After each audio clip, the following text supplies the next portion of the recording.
Everyone. Hi everyone. Right now I'm at the voluntary camp in Songkhla, Thailand.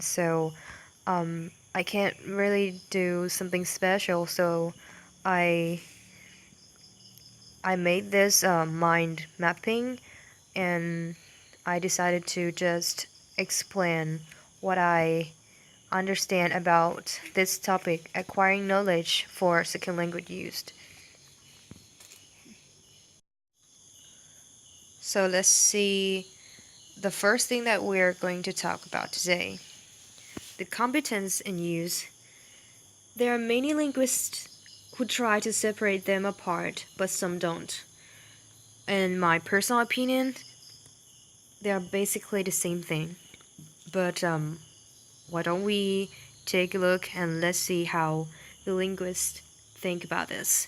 So the competence is the concept of your understanding things, but you don't need to be able to produce them, which is different from use because use requires more understanding and control over the aspects so that you'll be able to produce the things like speaking or writing.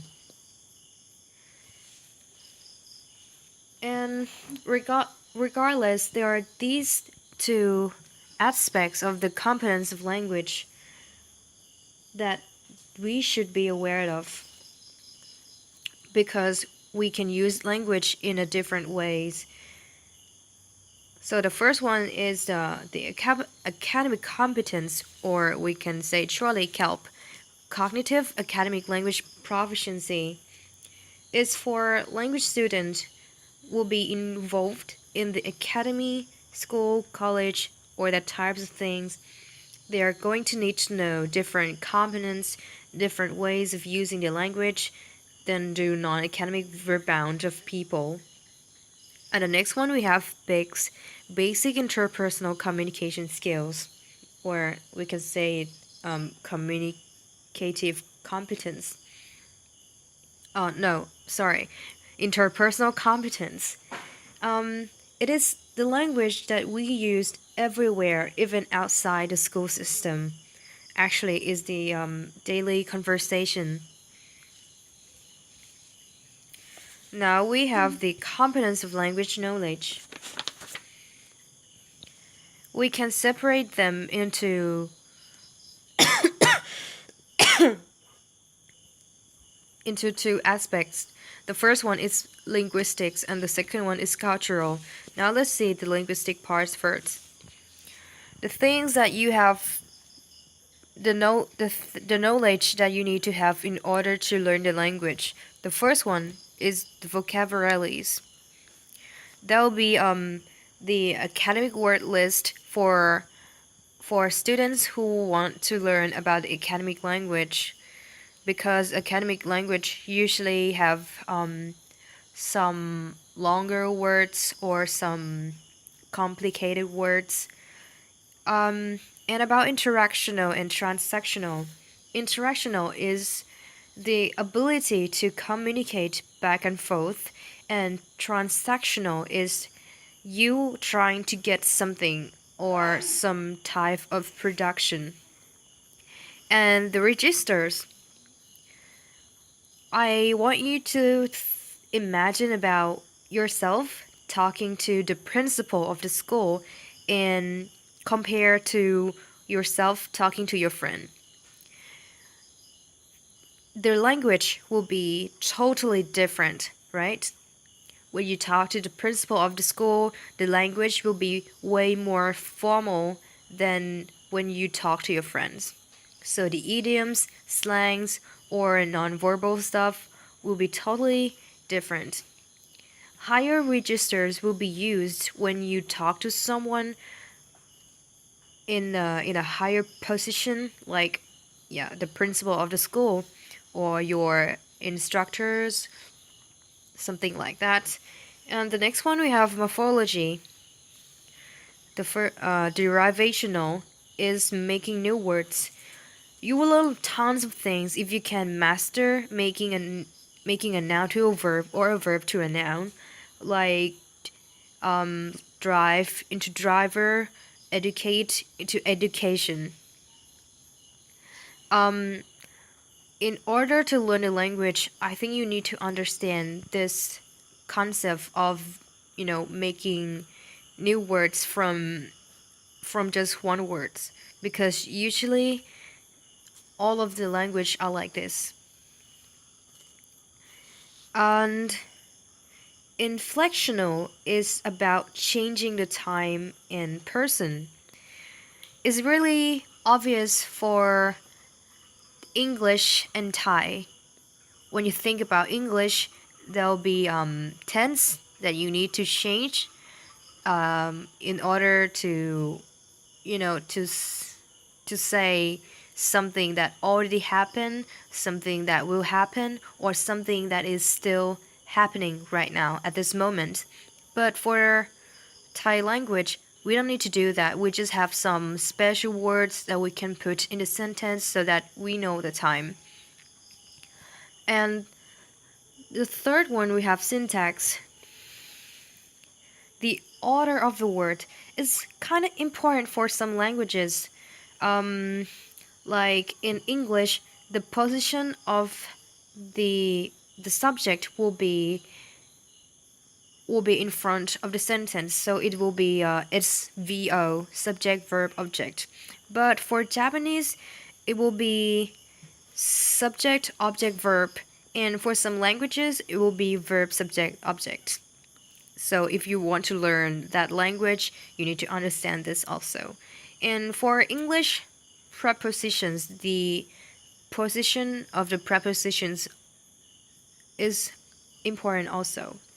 And the numbers, singular or plural, that some languages have, some languages don't have.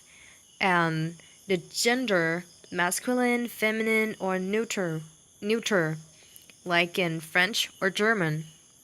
You need to know the gender of the words in order to use the language correctly. And now move on to the cultural aspect. We have nonverbal structure and discourse mastery here. For the nonverbal structure, we have touching, distance between the speakers, and the presence. It means how loud you are in a conversation. And the eyes contact and gestures. Like sometimes people, when people say something, they don't really mean it. You need to see their nonverbal nonverbal language that shows out from their eyes, from their bodies also. And the discourse mastery is how well we master the ability to be involved in the discourse, which include interrupting or disagreeing, asking or requesting, something like that.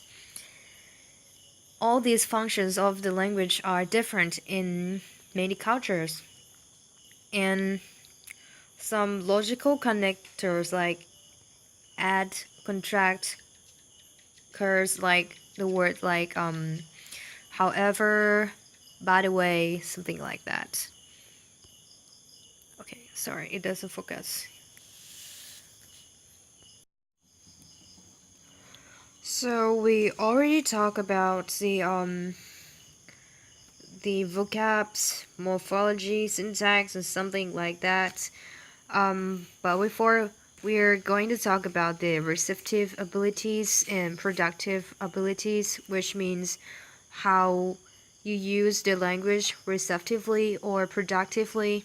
I want to give you the example of the of KELP and BIC's cognitive academic language proficiency and basic interpersonal communication skills first.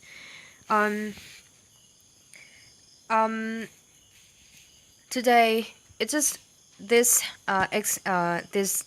example just happened today. My friend from Holland, she asked me about this mind mapping that I made today, and she told me that didn't really understand here because the vocabularies are somehow too difficult and somehow too complicated. So that's because this is the academic language. Is a language that used in the university, but since she's just graduated from high school, so she didn't really understand this. And for the example of the interpersonal communication skills, we will see. Hi, Liselotte. Hello. um, are you sleepy? Yes, I'll go to bed soon. Uh, but your hair is still wet. Is it okay to sleep like that? Yes, I always sleep like this. Okay, thank you. So yeah, that's the daily conversation. I guess you know well now that there's very difference between kelp and bigs. Receptive activities is is listening and reading. For listenings, um, there are the difference between kelp and bigs is the amount of the content. When you when you listen to something for kelp, mostly you will be in the classroom and there'll be a lot of something that can take away your attention and like when the instructor is giving the lecture, the things that that instructor want to tell you is totally different from your friends is trying to tell you in your daily life, as I just give you an example. And of course the vocabularies will be different also. And for reading vocabs again, and the deciphering skill requirements is your how you understanding how can you understand stuff or get the stuff. And the syntax requirements again, it will be some stuff about academic language and non-academic language. um for example, the word at this moment of the time, we mostly see these long words in the text or in the books, but when it comes to daily life, we would just say this word in now.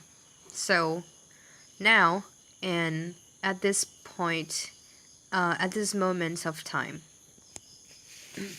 And for productively, ac- productive activities, sorry, it is different from receptive because for receptive you just get it from someone else. You listen to something and you read something.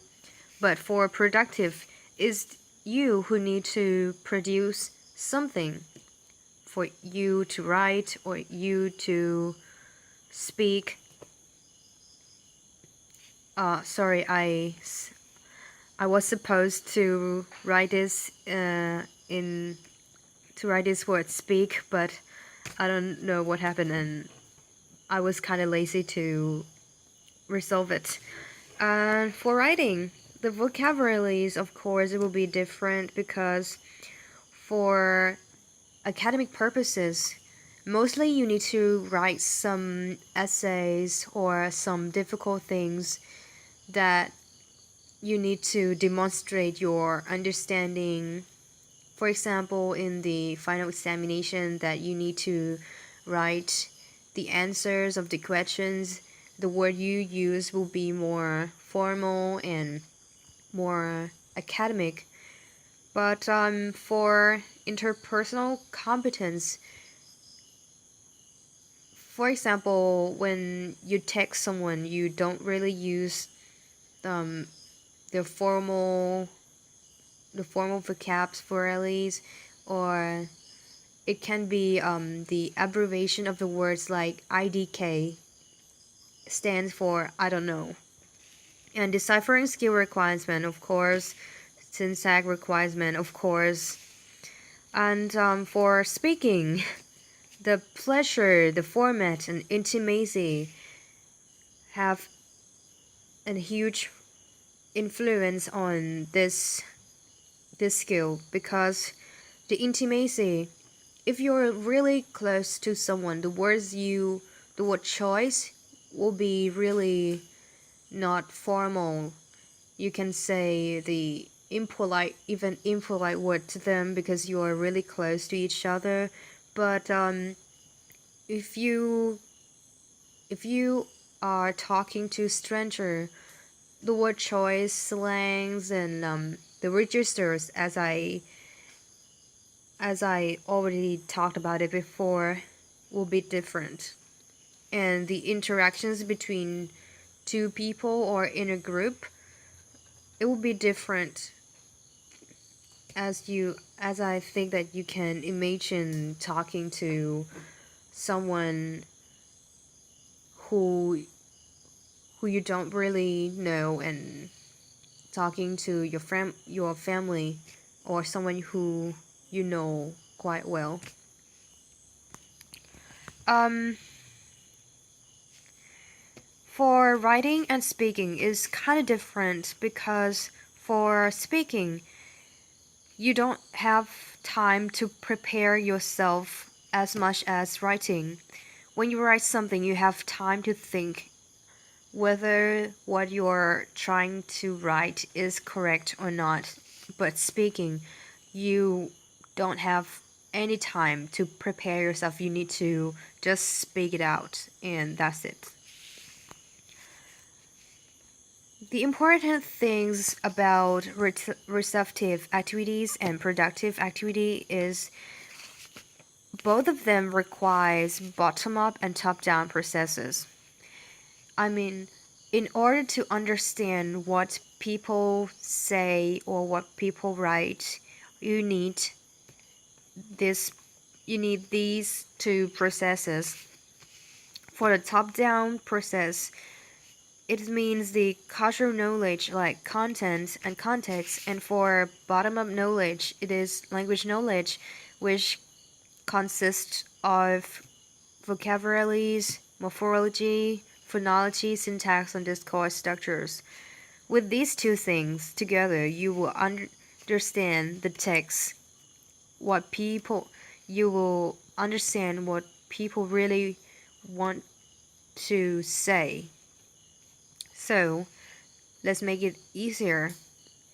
The example is there's one guy, a guy from Thailand, walk into the supermarket like Walmart in the USA. So he bought some fruits and then go to the cashier, and the cashier says paper or plastics. Paper or plastic. So in order to understand that, he needs to have the bottom up knowledge, which he needs to understand that to understand what paper means, and what ore means, and what plastic means. And he also need to understand that the high pitch at the end of the sentence means the cashier is asking a question. And to truly understand what is happening here, he also needs to have the cultural knowledge, which is content and context. He needs to understand that paper or plastics that the cashiers just say to him, she refers to whether whether he wants to use the paper or plastic bag to to take the fruits that he just bought into it. So doesn't have this if he doesn't have this knowledge, just he would just be struggle and doesn't really understand what is happening, what the catch is trying to say to him. And I guess that's all for the topic acquiring knowledge for second language use. Thank you.